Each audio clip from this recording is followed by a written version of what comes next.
Board exam के लिए आप वरिड हो कि पेपर में कैसे लिखना है, तो ये वीडियो आपके लिए है। क्योंकि सिर्फ कॉन्सेप्ट समझने से हमें नंबर नहीं मिलने वाले कि भाई ऐसे ऐसे लिखो तभी तुम्हें टॉपर की तरह नंबर मिलेंगे। दैट बीइंग सेड, हम सब है तो इंसान ही, गलतियां हो जाती हैं, थोड़ी बहुत कटिंग करनी पड़ती है, पर भागो मत अभी।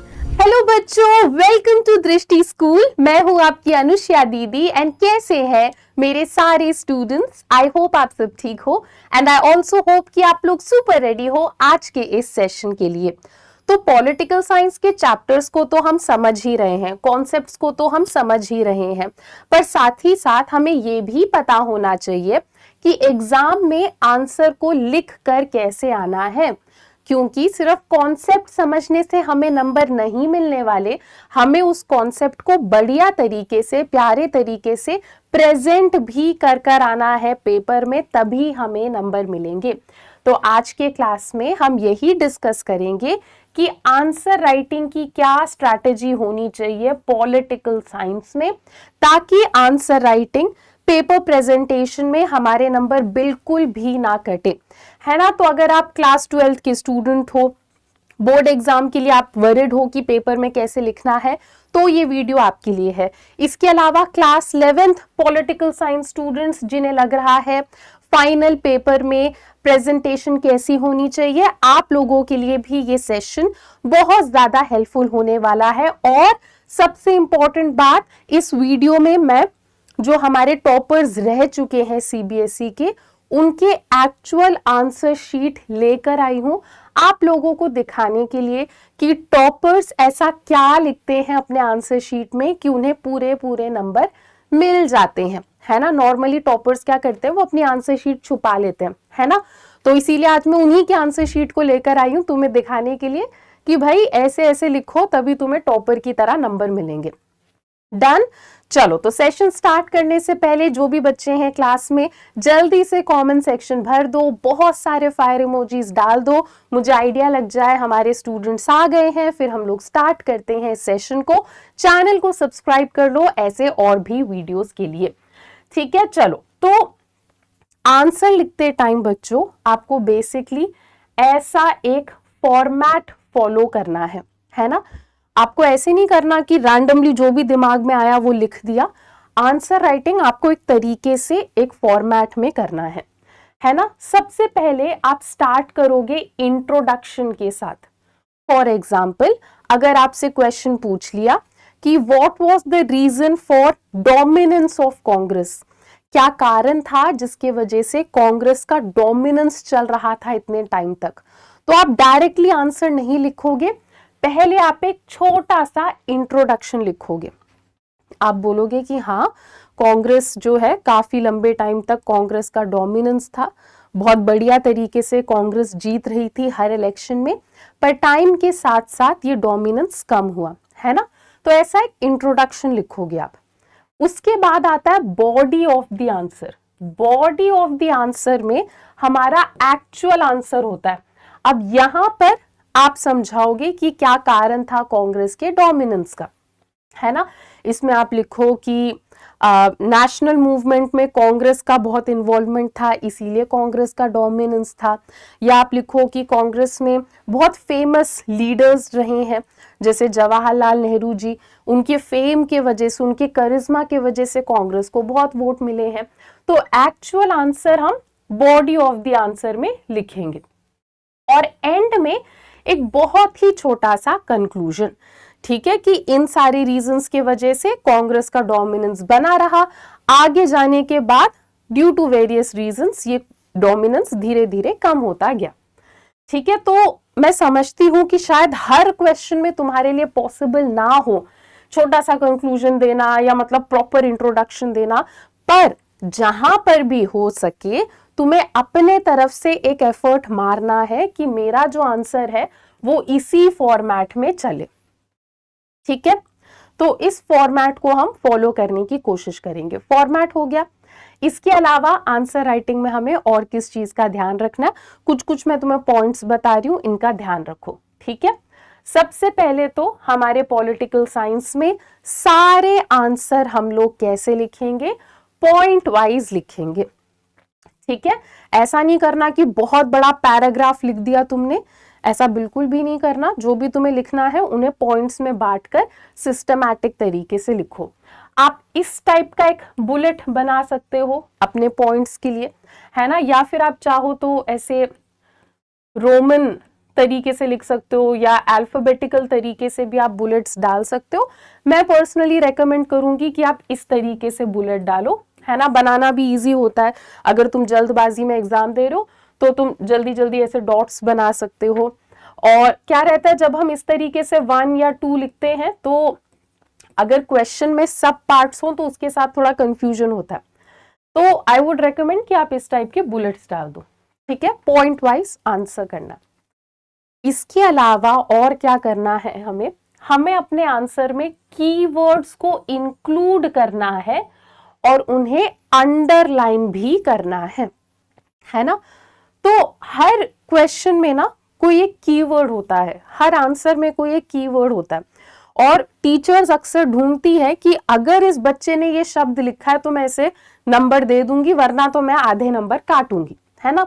कई बार वो किसी लीडर का नाम होता है, कई बार वो कोई डेट हो सकता है, किसी अग्रीमेंट या ट्रीटी का भी नाम हो सकता है। तो आपको क्या करना है, जो भी आपके आंसर में कीवर्ड है आपको उसे अंडरलाइन करना है। आपका काम है अंडरलाइन करके टीचर को दिखाना कि भाई देखो मैंने तो लिख रखा है, मुझे ये भी आता है वो भी आता है, मैंने सब आंसर में लिखा है, मैंने अंडरलाइन करके रख दिया ताकि आपको मेहनत ना करनी पड़े, आपको दिख जाए कि हाँ बच्चे ने तो सब लिखा है। कीवर्ड्स आंसर में डालने हैं, उसे अंडरलाइन भी करना है। अभी जब मैं आपको टॉपर की आंसर शीट दिखाऊंगी तो आपको पता चल जाएगा कि टॉपर्स कैसे अंडरलाइन करते हैं। इसके अलावा बच्चों ये ऑब्वियस पॉइंट है पर ये बहुत इंपॉर्टेंट पॉइंट है कि हमारा जो आंसर शीट है वो बहुत नीट एंड क्लीन होना चाहिए, है ना। नीट एंड क्लीन से मेरा मतलब ये नहीं है कि तुम लोग बहुत सजा सजा के कर्सिव में घुमा फिरा के लिखो, ऐसा कुछ भी नहीं है। साफ हैंडराइटिंग में लिखो, हैंडराइटिंग ऐसी हो कि बंदा एक बार में पढ़ के समझ पाए, है ना, टीचर को रुकना ना पड़े हर 2 शब्द के बाद ये सोचकर कि ये क्या लिखा है, समझ में ही नहीं आ रहा। बोर्ड एग्जाम में आंसर शीट बहुत जल्दी चेक होती है, अगर टीचर को समझ में नहीं आया आपने क्या लिखा है तो बस टीचर वेट नहीं करेंगी, समझ में नहीं आया तो क्रॉस मार के वो लोग आगे बढ़ जाएंगे अगले क्वेश्चन में। तो ऐसा लिखो कि समझना आसान हो, है ना। उसके अलावा साफ रिप्रेजेंटेशन रखो, वर्ड्स के बीच में भी प्रॉपर गैप रखो। एक आंसर अगर खत्म हो गया 2 लाइन छोड़ो, 1 लाइन खींचो, उसके बाद अगला क्वेश्चन स्टार्ट करो। कटिंग आपको कोशिश करनी है कि हो ही ना, है ना। अगर आप कोई आंसर लिख रहे हो भले ही 1 मिनट रुक के सोच लो कि मुझे आंसर में क्या लिखना है ना, पर कटिंग आप कोशिश करो कि हो ही ना। दैट बीइंग सेड, हम सब है तो इंसान ही, गलतियां हो जाती हैं, थोड़ी बहुत कटिंग करनी पड़ती है। तो अगर आपको कटिंग कभी करनी ही पड़े तो एकदम प्यार से उस शब्द को ऐसे कट कर दो 1 लाइन खींच के, और उसके बाद आपको जो भी यहाँ पे लिखना है वो आप लिख सकते हो, ठीक है, अगले स्पेस में लिख दो। ऐसा मत करना कि तुमने भाई एकदम ही यहाँ पे अपनी कलाकारी दिखा दी और पेज को इतना घिस दिया कि पेज फटने को हो गया। नहीं, टीचर को अगर दिख जाए तुमने क्या कट करा उसमें कोई दिक्कत नहीं, आराम से बहुत ही डिसेंट तरीके से 1 या 2 लाइन खींचो, फिर आगे अपना वर्ड लिखो और आगे बढ़ते जाओ, ठीक है। ऐसे मत कर देना कि मतलब पेज देखते ही सबसे पहले तुम्हारा कटिंग दिखे टीचर को, है ना। जब किसी आंसर में बहुत ज्यादा कटिंग होती है तो एज ए टीचर दिमाग में ये इंप्रेशन जाता है कि शायद इस बच्चे को आंसर अच्छे से नहीं आता था, शायद तैयारी उतने अच्छे से नहीं करी, प्रैक्टिस उतने अच्छे से नहीं करी, तभी इतने कटिंग्स हैं। ये इमेज हमें जाने ही नहीं देना है, इसलिए कटिंग बहुत आराम से करो और आगे बढ़ते जाओ, ठीक है। मैं अभी आपको दिखाऊंगी कि टॉपर्स के आंसर शीट में क्या है कटिंग का। नेक्स्ट, जहां पर हो सके हम अपने आंसर में सब हेडिंग डालने की कोशिश करेंगे, ठीक है। सब हेडिंग का क्या मतलब है, जैसे अगर हम सेम क्वेश्चन उठा ले कि बताओ रीजन क्या है कांग्रेस के डोमिनेंस का, तो एक बच्चा तो क्या करेगा पॉइंट वाइज डायरेक्ट रीजंस बता देगा, है ना। दूसरा बच्चा क्या करेगा, वो सब हेडिंग देगा। सबसे पहले वो लिखेगा करिज्मेटिक लीडर्स, फिर आप अंडरलाइन करो इस सब हेडिंग को, फिर आगे समझाओ कि Congress had charismatic leaders like Jawaharlal Nehru, due to which Congress maintained its dominance. तो ऐसे एक छोटा सा एक वर्ड लिखो और फिर आगे उस पॉइंट को समझाओ, सब हेडिंग को अंडरलाइन करो। हर आंसर में नहीं हो पाएगा, पर जहां पर भी हो सकता है आपको अपनी तरफ से कोशिश करनी है कि ये तो आप करो ही करो, है ना। नेक्स्ट, आंसर में हम लोग डायग्राम बनाने की पूरी कोशिश करेंगे, है ना। डायग्राम सुन के अब तुम्हें लग रहा होगा कि डायग्राम तो साइंस में बनाते हैं, पॉलिटिकल साइंस में क्या डायग्राम होता है। तो डायग्राम से मेरा मतलब है फ्लो चार्ट, है ना। जैसे मान लो आपसे पूछ लिया कि बताओ सोवियत यूनियन क्यों टूट गया था, है ना, तो आप एक छोटा सा फ्लो चार्ट बना सकते हो। इसके अंदर लिख दो रीजंस फॉर डिसइंटीग्रेशन, और फिर 3 रीजंस ऐसे एरो डालकर लिख दो, है ना, कि इनकी इकोनॉमी जो थी वो स्टैग्नेंट हो गई थी, ये ऑर्डिनरी सिटीजन्स की बात सुनते नहीं थे, कम्युनिस्ट पार्टी में करप्शन था, है ना। तो ऐसे आप एरो बना के एक फ्लो चार्ट में समझा सकते हो। तो डायग्राम तो आपको छोटू सा बनाना ही है, उसके बाद आप लिख दो पूरा आंसर, है ना। हर क्वेश्चन में नहीं करना है, जहां पर हो सके वहां करो। डायग्राम से आपका आंसर बहुत यूनिक लगता है, आपका आंसर शीट बहुत अलग लगता है, एंड चांसेस आर आपके नंबर नहीं कटेंगे उस आंसर में, ठीक है। Next, follow sequence.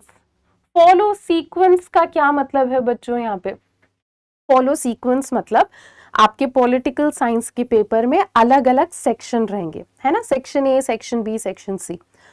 तो जब आप आंसर शीट में लिखो, कोशिश करो कि आप जो भी सेक्शन स्टार्ट कर रहे हो उसे सीक्वेंस वाइज पहले कंप्लीट करो, है ना। मतलब ऐसा नहीं करना कि तुमने सेक्शन ए का पहला क्वेश्चन करा, उसके बाद तुम सेक्शन डी के दूसरे क्वेश्चन में चले गए, फिर तुम सेक्शन सी के पहले क्वेश्चन पे आ गए। नहीं, जो सेक्शन उठा रहे हो पहले आप उसके सारे क्वेश्चंस करो, उसके बाद आप आगे बढ़ो, है ना।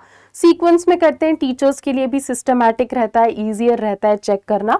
अगर हम इधर उधर कूदते रहते हैं तो फिर वो अगेन ऐसा लगता है कि ये वाला क्वेश्चन नहीं आता तो किसी और में चले गए, है ना। वो इमेज हमें बनने ही नहीं देनी। ओके, चलो अब यहां से मैंने क्या करा है, जो पिछले साल के टॉपर्स थे पॉलिटिकल साइंस के, उनकी एक्चुअल आंसर शीट है ये, ताकि आपको आइडिया लगे कि पेपर में कैसे लिख कर आना है। तो देखो, डायग्राम से मेरा मतलब ये था कि आप इस टाइप का एक फ्लो चार्ट बना सकते हो।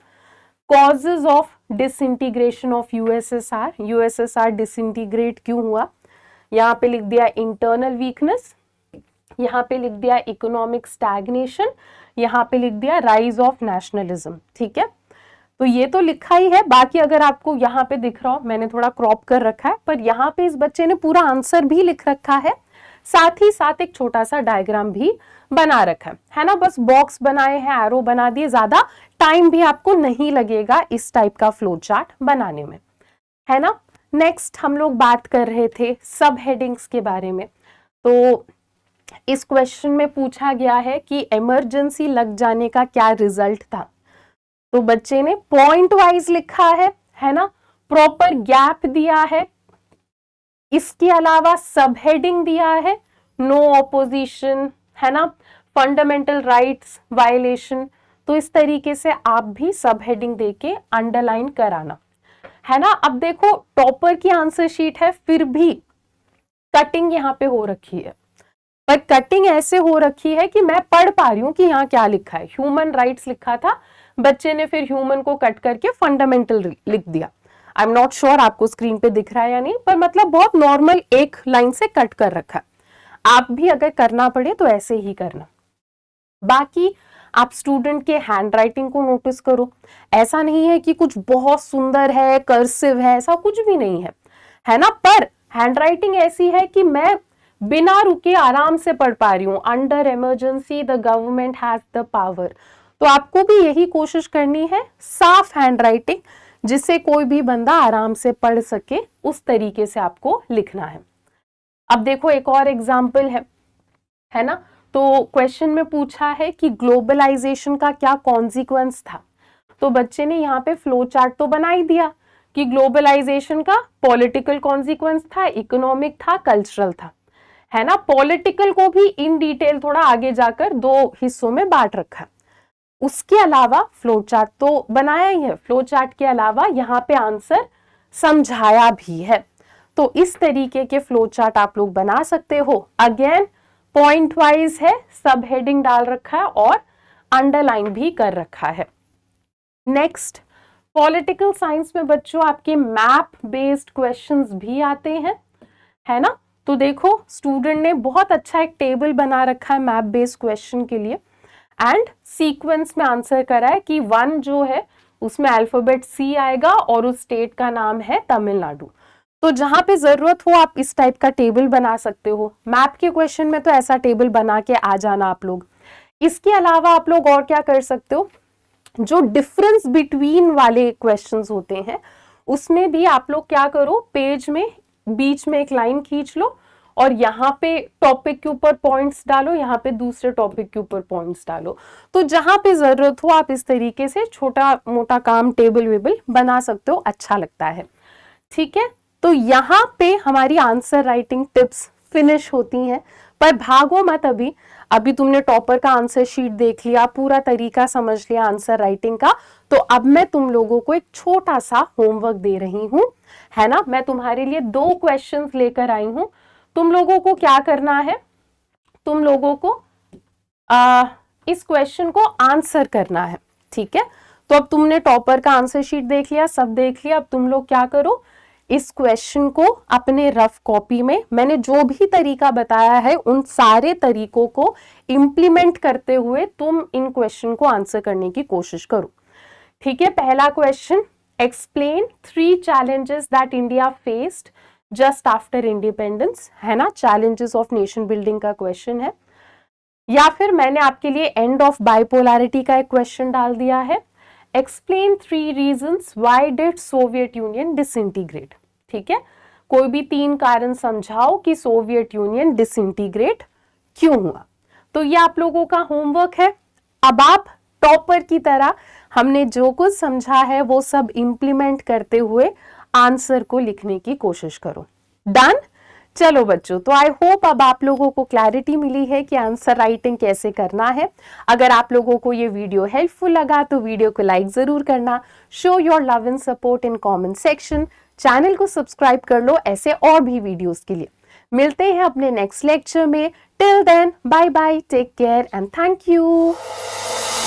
अब एग्जाम की तैयारी को और बेहतर करने के लिए हमारे चैनल को लाइक, शेयर और सब्सक्राइब करना ना भूलें।